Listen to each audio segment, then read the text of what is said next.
Welcome to the Nerd Party. I'm Darren Moser. I'm Philip Gilfus. I'm Daniel Prue. And this is City Alpha 3.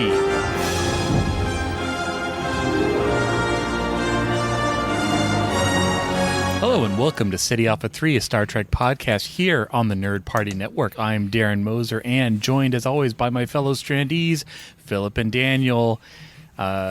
I haven't asked this in a long time, Daniel, but alphabetic Star Trek rewatch,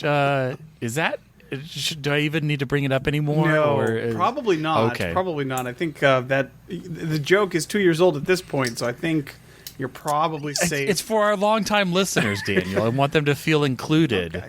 He's doing a DS9 watch. I am. I'm watching. I'm not going to remember the name of the episode, but it's the one where they go back and show when Odo first becomes constable for Golden. Oh, that was a good little flashback. Yeah. It's a flashback episode. Yep. It is but good. It's off. It's the first time I watched it, I remember being kind of bored. But this time I'm kind of really into it because it shows the origin of the Odo-Kira relationship, the Odo-Quark relationship, the Odo as a detective story. It's actually really interesting this time. I'm quite enjoying it. So, actually, you know what? I was at first confusing because at first I thought you meant the episode where the group flashes back to Terok Nor, but there's another guy who's head of security, but in real life it was Odo. But it was like his trauma or something that was blanking him out that he was because he did something bad. Anyway. But you're talking about the other one where it was a flashback, It's a literal flashback. So that one was good too. Yeah, I think that was something. They didn't go to the well too often, but it would have been nice to see more Terok Nor flashbacks. So, yeah, I mean, as much as we probably. Well, I know you and I. Other people may differ. You and I are not fans of the Bajoran stuff, but it's interesting. Maybe you could even see flashbacks to all the other people. What was some of the other folks doing? Yeah. Also, Darren, you said City Alpha 3, but are you sure we're not on City Alpha 4? I mean, there's life there. So maybe we've been wrong this whole time. I mean, I don't really count the planets. But that's the name of the show, though. Like, we're supposed to be... I'm just saying, we've got confirmation this week that the writers of Lower Decks listen to our show. You keep saying that. We say that every... But they don't. Just saying. All right. Well, any more rewatches, Philip, or are you like me? And as soon as you see a reference in Lower Decks, then you go and watch that episode to refresh the memory. No, what I need to do next. The answer is no. I haven't done anything this week, but what's in my queue, if you will. Yeah, we haven't talked Star Trek Day, but anyway. So I guess that counts as what I did in the past week because I did do watch Star Trek Today or Star Trek Evening as it was for me, which was different from last year because last year it was during the day. Though I remember I had the day off for some reason, so it worked out for me. But obviously it doesn't work for most people. So luckily it was the evening. I got to watch most of it. But in my queue up next is the novelization of Star Trek 2.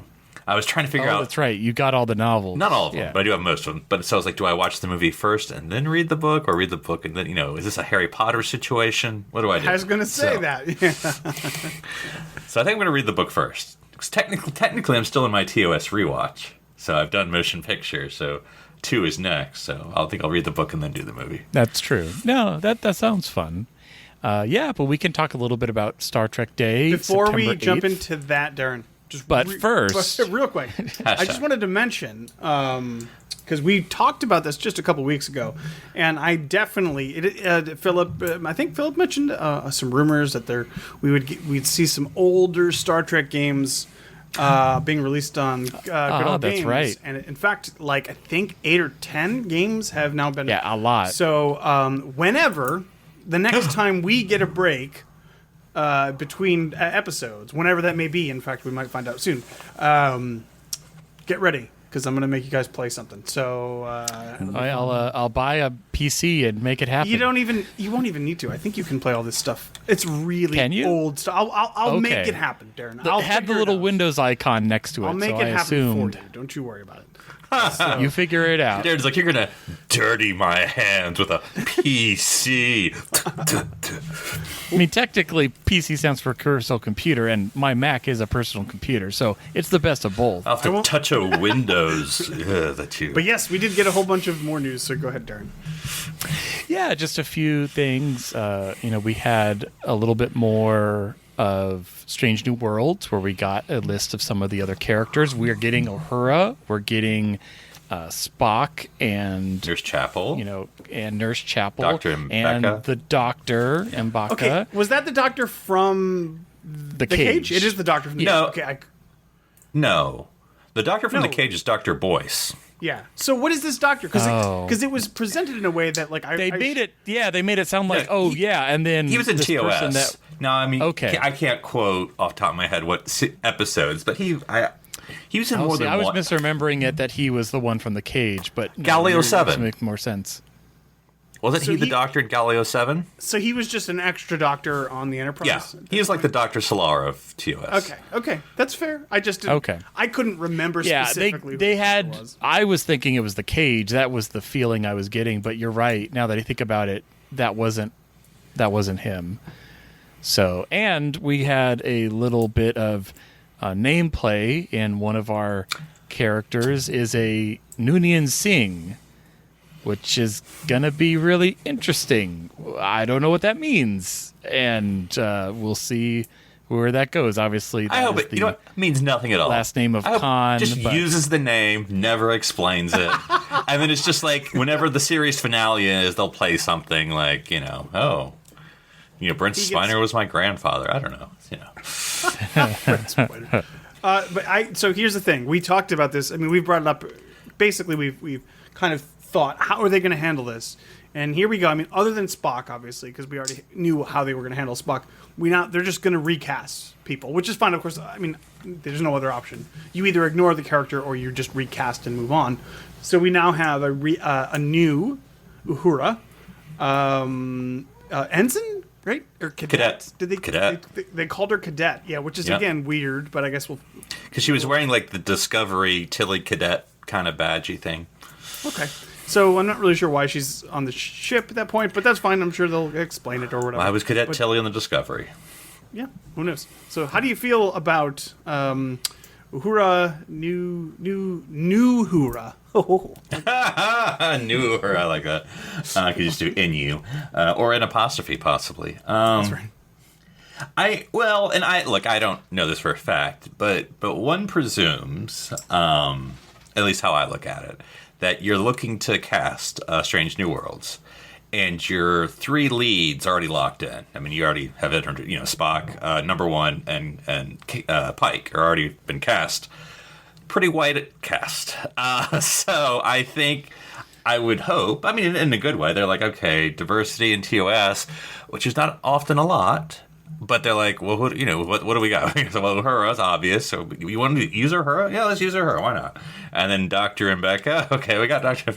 And so Nurse Chapel, that's kind of an, not in a bad way I mean this, but that's an odd choice. I don't know. I would have been like, let's have Nurse Chapel in Strange New Worlds because if I recall correctly, it's almost like she got, like, I don't think she was, I always felt, headcanon, she wasn't on the Enterprise that long, because if you remember, she got picked up, or she was serving on the Enterprise while her fiancé, Kirby, had disappeared or was, and so in the Salt Vampire Mantrap is when she reunites, hand quotes, with her fiancé.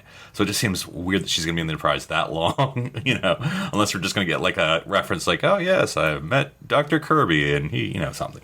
But all that's to say, yeah, I mean, okay, fine. You're not going to destroy anything I have about Nurse Chapel. It almost feels, I mean, again, I'm all for other characters coming back and for new characters and all of that, but does it feel like it's kind of almost at the tipping point of like, oh, well, we might as well just have, well, what if Bones was there? And then, and Scotty, and then it's like literally everybody but Kirk is on the ship already. It's like it's not quite there, but it almost feels like it's getting there. Well, what is the timeline there? That was my question. Well, I think the other thing, I thought I'd read something that they're kind of retconning it a little bit, where it is they're basically giving themselves a good chunk of time to tell these stories. Like, they're not necessarily feeling like, oh, we have like 3 years until Kirk shows up or whatever. I don't know. I mean, do we know? Yeah, do we know exactly the year sure. that? Well, we do. We know the year, it's right, because it's season 2 of Discovery. So whatever that year that was, although I mean that is assuming. I mean, I think it'd be a fair assumption that this takes place in a continuation from season 2 of Discovery, but it technically could take place anytime. Yeah, I mean, within a year or two, I assume. I guess. No, but I'm saying there's no reason it couldn't. I mean, it'd be weird, but there's no reason it couldn't start like 5 years before Discovery. That's a good point. I suppose you're right. We don't. I mean, it'd be a little weird, but I don't. So I want. Well, no, there's no real reason for them to do that. We do know that they wouldn't do that, assumedly, because they were on the 5-year voyage at that point, right? Weren't they gone? That's why they weren't in the Klingon War. Oh, well, that's the Enterprise War that from the novel. That the 1 year they were gone during the Klingon War. Right. Well, I mean, that happened in Discovery as well. I mean, again, it's moot because there's no real reason for them to be like, we're starting 2 years earlier than the time they meet the Discovery. That's going to be so confusing. That would be weird to everybody. Yeah, that would be very weird. But anyway, what do you say, Philip? Well, I'm memory alphaing as we talk. So according to Memory Alpha, and of course, Star Trek can do anything it wants. It doesn't have to care what Memory Alpha says. But Memory Alpha says that Kirk assumed command of the Enterprise in 2265. And it says that Pike basically took command of the Discovery, so season 2, in 2257. So this either occurs in 57 or 58. So we have at least, okay, a couple years to play with. 7 years? Yeah. Sounds like a good round Star Trek number. So that means Uhura would have been assigned to the Enterprise for approximately 35 years. A long time. I mean, That's look, true. They haven't cast him And yet. there's also... But Sulu's probably in the botany In department botany, right yeah, now. that's Yeah. Yeah. I was going to say that there's also no reason that Uhura couldn't get transferred for 3 years off to another ship and then back. Like, that happens, I'm sure. So, this fine ship, this fine crew, as it... No, I'm just kidding. That's Galaxy Quest. Anyway, but yeah, so we got some more little trailers and teasers. I think that was really the big news, was just the new cast characters from Strange New Worlds. And we have a little more of a sense of when things are coming out in the next few months. So yeah, we're having Lower Decks now. That'll be good. Then Prodigy on October 27th. I'm making that date up, but a month from now, right? Something like that. And then Discovery, right, is going to be early November, which I don't mean this in a critiquey way, but I don't know why they're doing Prodigy and Discovery overlapping. I mean, there's no, to me, logical reason. In fact, if you're... I mean, I'm guessing because, again, one is geared at kids and one is not. I mean, are they just worried people are going to, unsubscribe from Paramount Plus kids show? I'm not watching a kids show. Oh, Discovery's on. Is Prodigy going to actually air on cable on Nickelodeon? On Nickelodeon? Yeah. I don't know. I don't know. I don't know. Okay, good question. I did see, I think I saw, maybe it's a fever dream, but I'm pretty sure they mentioned or maybe it was just the fan mentionings of it, but the fact that there will be two Star Trek shows on concurrently for the first time since essentially Deep Space Nine went off the air. Mm-hmm. So maybe that was part of the decision, again, because it's not a huge deal. There's not a big overlap in audiences, and they can say, hey, now we have 2 Star Trek shows at the exact same time. But I guess we'll be busy those weeks. And I don't critique them for this. It's all money, which is fine. I mean, that's how we pay the bills to make Star Trek. But it just seems odd, why those shows? But anyway, but then we're going to have Discovery, and then we don't have a hard date, but then it's Picard and then Strange New Worlds. They don't have any dates, but that's sort of officially done. 2022. Yep. Yeah, and Daniel, what'd you think of the Section 31 preview? I mean, that's pretty exciting, right? And Oh man, It's gone, guys. It's not. the longer it's not we coming go back. without hearing about. In fact, Philip, I'm a little upset that you just spoke it into the universe. But let's just let it go and move on because we don't need that. So.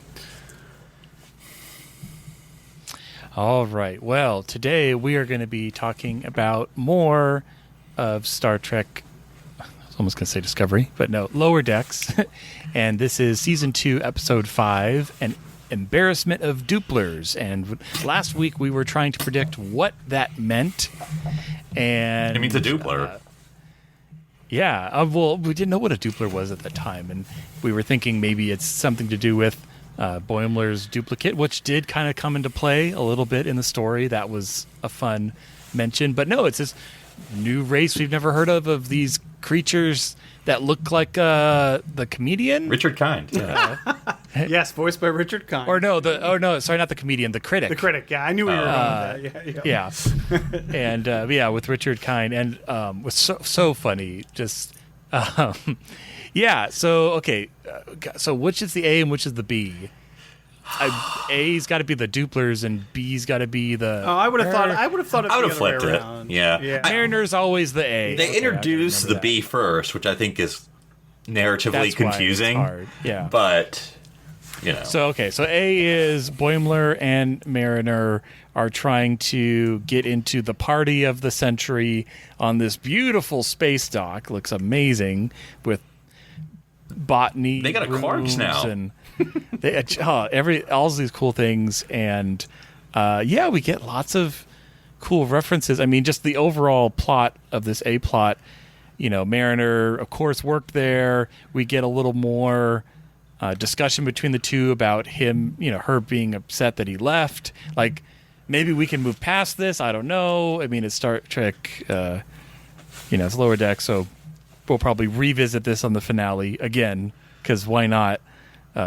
Why move past it when you can talk about it more? But yeah, what was some of the references you guys the C plot. liked? Well, yeah, no, I was just starting with the A. But yeah, the C plot would have been or second Tendi. B plot, to tell you the truth. The but C- Yeah, they're a little more overlapped with the B The plot. BA plot, which is stuck in purgatory, but So Rutherford's feeling bad and thinking that Memories. his memory's bad and his old self was better, and they're building a Cerritos model, which a little mini warp core. It's adorable. that was fun. That was a good. I like the two switches for the ejecting the warp core. And I'm like, one person could do that. They're not like a room apart. It's a model, but anyway, that was really funny. And then obviously he's starting on a Deep Space Nine kit, even better. Has both Daxes. It has both decks, yeah. So yeah, let's just start. I guess overall, Philip, how did you like this episode? Did you feel it was a return to form? Was it better than last week? Are they hitting more than misses? How is it going? We're almost we're at halfway point of the season. I liked it. The only and I enjoyed it. I think the Doopler thing was stupid. I mean, it's not stupid. It's not, but it's just like it got tiring. I'm like, okay, I get it. I mean, my wife was like, "Are they just Philip, your change-" paw is weak, and I am disappointed in you." My wife was like, "Can't they just change it out for tribbles?" I'm like, "Well, it is the same concept." But but so I just thought like, okay, can we skip to the end? It's getting a little, But I liked everything else, and so yeah, it was good. Okay, so more A plot, less And C Doopler plot. I'll take a Rutherford and Tendi anytime. What about you, Daniel? What did you feel for this week and their Trekness? I'm kind of opposite of Philip. He said he'll take a Rutherford and Tendi anytime, but this is the exact same stuff we've seen with them. Oh my god, I don't know if it's ever going to end. Literally. Anyways, I like the Doopler stuff. I did agree. I do agree it's kind of dumb and stupid and dopey, but it was funny to me. And of course, voiced by Richard Kind. Like it's just played into the dopiness and like all the little lines. Oh no, I'm an embarrassment. Oh no, you feel so bad. Now you're giving me the silent treatment. I feel like they didn't focus on it just enough where it didn't get tiresome for me. I was fine with it because it was never really the point. It was never the threat. It was just kind of filler. So it really It's occupying the rest of the crew. Yeah. Like, literally, that was all it was doing. I just, the Boimler Mariner stuff. It's the same thing every week. It's all old hat, and none of this is going anywhere. And I have ceased being able to care. I just like I can't like get emotionally invested in this like when we've seen it every week since the first episode of the first season. So these concurrently running plots of Boimler and Mariner and Tendi and Rutherford. This feels like episode 2 of season 1 to me. Like, this feels like we could go back and watch that episode. And That would be interesting to rewatch that and then watch this one and be like, wow, yeah, no. it has the exact same plot points, I guarantee you. So it's like, okay, we're doing this again. That's Well, I was All right. just gonna say there is, and it's not annoying because again, it's cartoon, it's lower decks, low expectations, not in a bad way, but you know what you're getting. But like, there is a formula that you have Boimler and Mariner on Crazy Misadventure.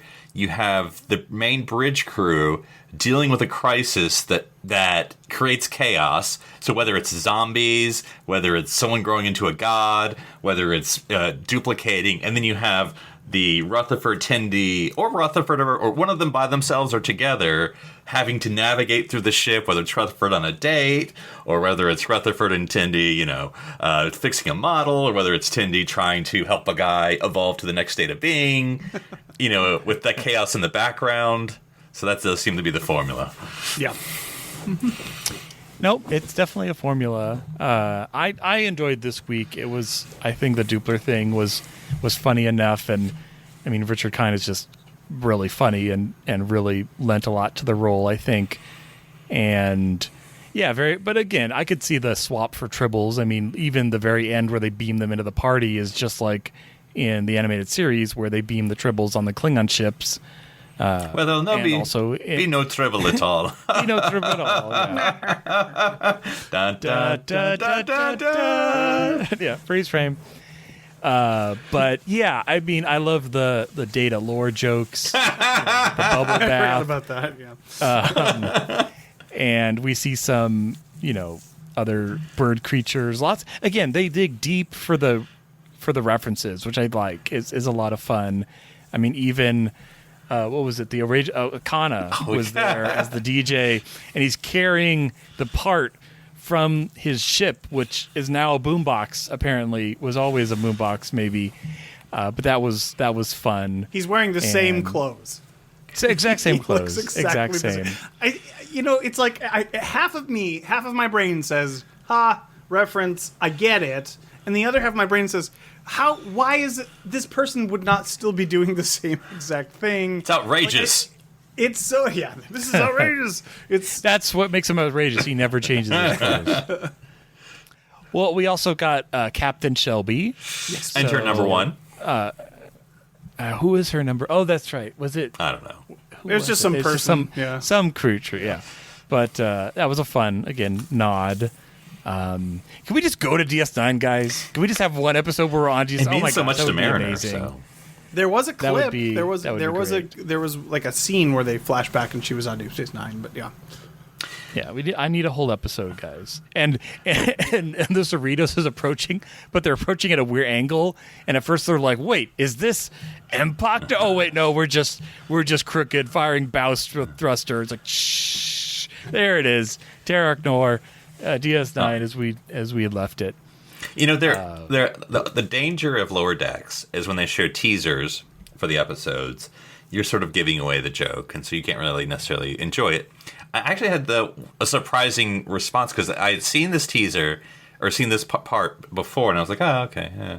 But then when I saw it in the episode, I laughed because it was actually better in context, which is how it should work. But when the Datas popped up out of the water, which is the insurrection joke, but it made there was no reference to why it was doing it. But now when I saw it in the whole episode, it's like I'm like, that's funny. Right. I could be used as a flotation device. And then when you look at all the stack of Datas, like they're all straight line mouth, but there's like one with a smile every 10. It's like, that must be the lore. But yeah, I mean, it was a little weird driving around a starbase and crashing through walls. Like, I mean, you'd think they'd make the walls a little stronger in a space station, kind of important, but I saw someone tweet that it was well, purposefully or not, that it was sort of like a Blues Brother reference, which I haven't seen that in years, but sort of the infamous police car, if you're familiar with that. That movie. is true. But I did think it went on a little long, again, just like as I would complain about the Dooplers popping the whole episode. I'm like, this car chase is going on a little long. I mean, I get it. There was fun, it was fun, but I was like, okay. Did we just not have enough? To me, it's just like Mariner can just do anything. She just gets away with everything. And it's just like, okay, she's going to just, of course, escape from security and justifies it by saying, oh, they're crooked or whatever. And it's like, okay, I guess. Isn't this a Federation station? It is, so yep. Are they crooked? Crooked? Are they crooked because they're aliens, Mariner? Is that what you're I feel saying? like some of those security people had to have died, if not seriously injured, from that chase. Yeah. Right. It's the Well, or even at the end where they beam the Doopler into the party. Well, so does that mean that they could have just beamed themselves in to like a hidden corner of the party at any time? Because there would seem to be no repercussions from that. Yeah. No transport inhibitors up. Ballroom 1. I know. That's where all the parties are. Yeah, so Well, just, now, Darren, again, I have to stop you, because this actually had a handful of TAS references. it did. We had some avian creatures. We had a fun callback to Kirk and Spock at the end. But even the bouncer. Which, yeah, the bouncer, a lot of those, again, they're like, hey, let's find these saw them for 2-second aliens in Star Trek and let's put them in the show, and I'm all for it. But yeah, a lot of different creatures. I think our friend Aaron Harvey, friend of the show, made a fun little image where he did it was actually in the movie show, wasn't it? No, I'm blanking now. Remind me, is there a picture of Kirk and Spock in the show? No. There's No. Okay. No. I'm misremembering. So Aaron made up this image where it's like TAS version Kirk and Spock sitting at that bar, because that's how they'd be animated. I'm like, that's really clever. Yeah, because then Aaron changed That was a lot the of fun. background photos to what would be time appropriate to that. Right. Didn't include things that didn't exist and stuff like that. So, it was fun. See, the thing for me they just hung on, and again, it's just my Star Trek brain. I don't see Kirk digging into that bar with a knife or something like that. I think Spock did it? No, I don't think he did. I could see. That's a good point. I could see 2009 With his Kirk doing it. I don't see. Even better, it's the bartender. So after they leave, she just goes, Kirk and Spock were here, and then she tells the story. Yeah. I totally buy that. Maybe I could see that. Yeah. But, or actually, maybe, like you said, maybe it would have been funner or more plausible if instead of it carved in, she points to like the wall, and it's one of those like picture walls where famous people have been to this bar, and we have the TAS Kirk and Spock on the wall, and that makes way more sense than, like you said, they carved into the bar. Yeah, I would have bought that. And it stayed for however many years. And then at the end, instead of them carving their own names in there, they would also end up on the wall. They get a picture. Yeah. That would It just seems weird. No one else would have carved their names in the past 150 years or whatever it's been. Hey, you're not messing with the Kirk and Spock carving, okay? Or she would have put some transparent aluminum over it so no one else would mess with the carving. Well, you think she would have built the bar out of transparent aluminum with people carving in it all the time, but that's true. That does seem a little out of character, but obviously it's there for the point of the plot. And thank God too, because we really needed Mariner and Boimler to reunite yet again. Cement their number one relationship. I'm so glad we got to see. Again, every time it seems like they're moving forward, I'm just like, but they could totally have this exact same conversation in episode 10 of this season, and it would not surprise me because that is just how the show is built. And I don't know, we'll see. Again, did it mean I didn't enjoy the episode? No, I enjoyed it, but it's a very old style television. Like, we're feeling the repetitiveness. We're feeling, nothing is really progressing. At least there really hasn't really been anything between her and her mom much this season. I mean, there's been a little bit, but like not as much as the first season.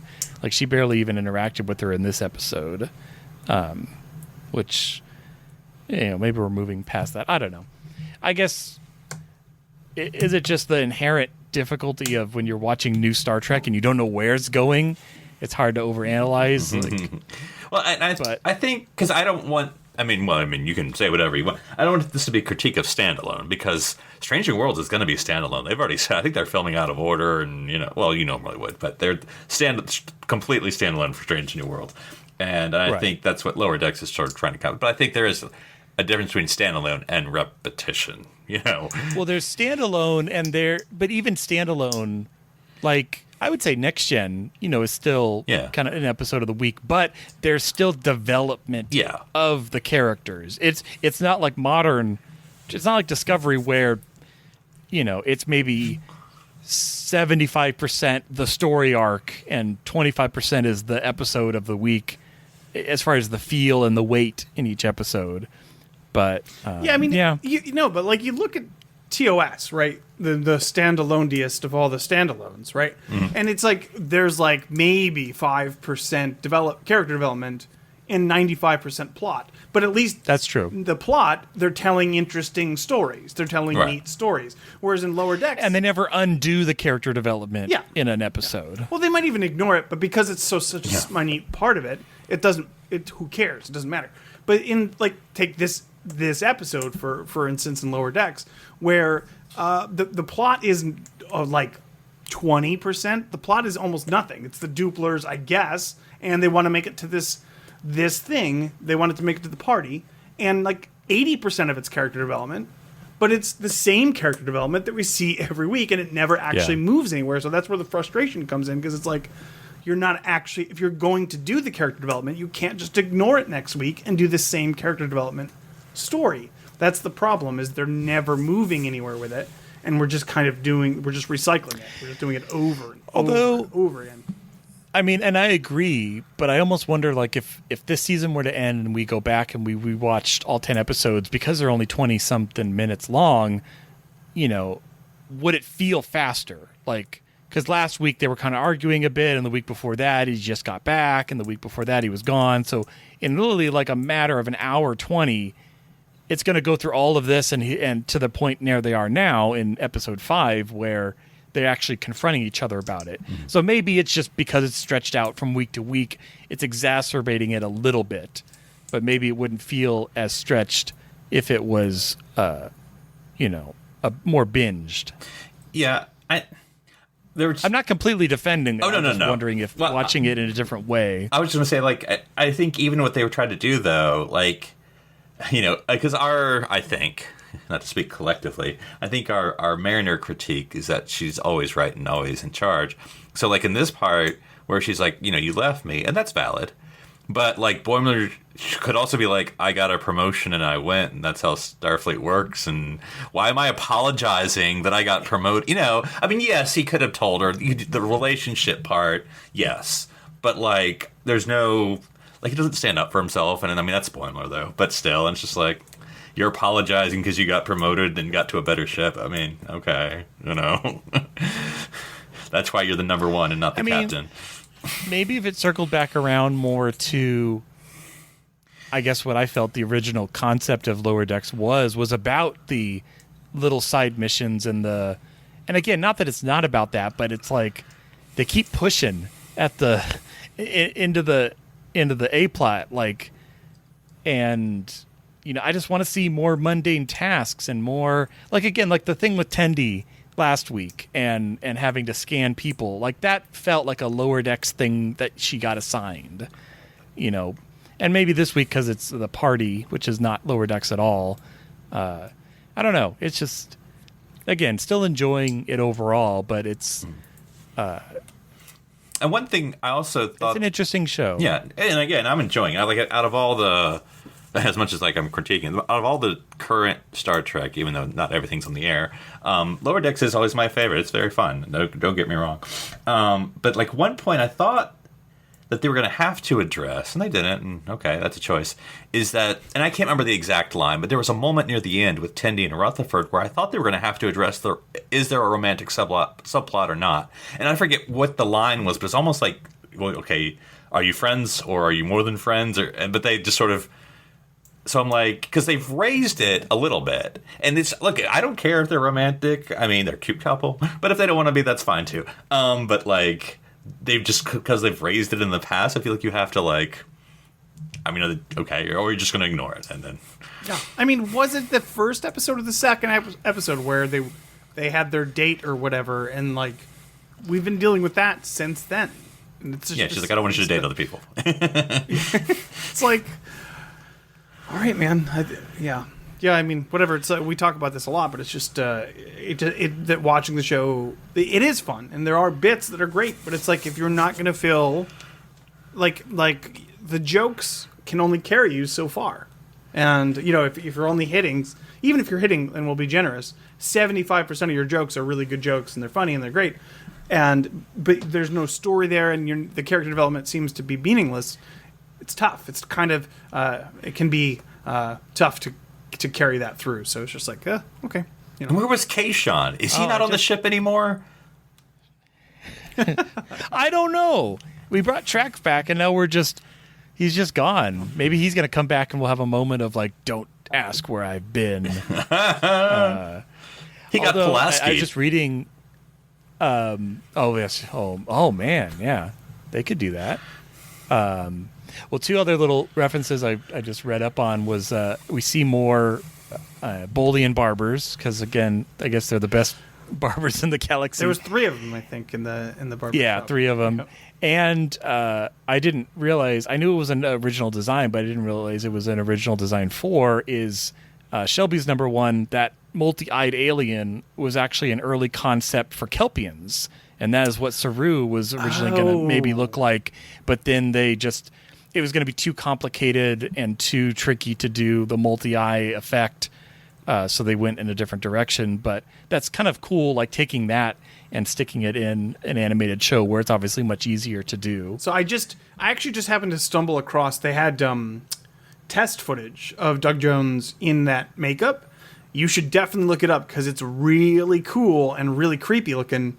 It definitely would have given Saru a different feel, like a totally different feel, but it is really cool stuff, and I hope they could use that like for an alien of the week or whatever. It's definitely really, really good makeup. So but I think the Saru we got is probably the way to go for sure. Yeah, I don't know if they were going to have to practically make the other eyes move, or if they were going to digitally make them move, which is a lot of compositing. It just, and again, it's just very non-human looking. But yeah. Well, any other thoughts on this week's Lower Decks? I mean, it's a short show, so we can have a short show if we want. Well, I mean, not to change tangents, but just because you brought up Saru, I thought it was interesting during Star Trek Day /Night. What's her name? Michelle Phillips? Who runs... Michelle Forbes? No, who runs Discovery? Paradise. That's her name, right? Michelle Paradise? Well, anyway. I don't know. But anyway, the executive producer of Discovery, so I apologize if I'm getting her name wrong. But it was something like, and Doug Jones, we love him and hope he's around forever. But which I thought was kind of like, because what you guys had told me, basically like Doug's maybe like kind of trying to step away, and he's like, you got a job, we want you to, that was sort of like their way of saying like, he's welcome, guys. We haven't, we're not firing him, or it's his, we want to keep him here. We want him in every episode, I'm surprised they didn't. If the big issue that he was having was the whole makeup stuff, like they could have easily in that last episode of the last season of Discovery, they could have just like, Star Trek hand waved that because he didn't wear makeup for that episode, so they could have just been like, oh, he's stuck like this now. Oh no, he's human. I guess he's a person. Well, but wait, that was just because of the hologram, well, right? Darren, there's a lot of weird stuff in that episode, man. I don't know why. There are. I'm just that saying. Is true. They could have written it into the dilithium changes. I don't know what you want from me. But they did kind of spoil, I mean, whatever, that he's coming back to the Discovery. I mean, maybe that was obvious, but so Yeah. I mean, I hope. I hope well, so. we already I have a like new that captain. character. You can't have two captains. That's true. That's true. But anyway, All right. Well, Philip, if someone wanted to talk to you about your 10-eyed alien creature concept, where would they find you? they can find me on City Alpha 4. Oh, and on Twitter at NC Public Servant. And Daniel, if someone wanted to talk to you about lore or B4 bubble bath, where would they I think find B4's you? conditioner. It might be. Yeah. They can find me on Twitter at OneUpDan, unless, of course, they embarrass me. Then I become 2UpDan. Ooh. And if someone wanted to talk to me about where the cutoff is on California class or above, what does that mean? I don't even know. Is Oberth at the bottom? Oberth has got to be at the bottom. Oh. It's like, can we all agree on that? They can find me at drsci-fi.com, DRSCIFI. Well, once again, from City Alpha 3, I'm Darren Moser. I'm Philip Gilfus. I'm Philip Gilfus. I'm Philip Gilfus. I'm Daniel Prue. Stranded here again on City Alpha 3.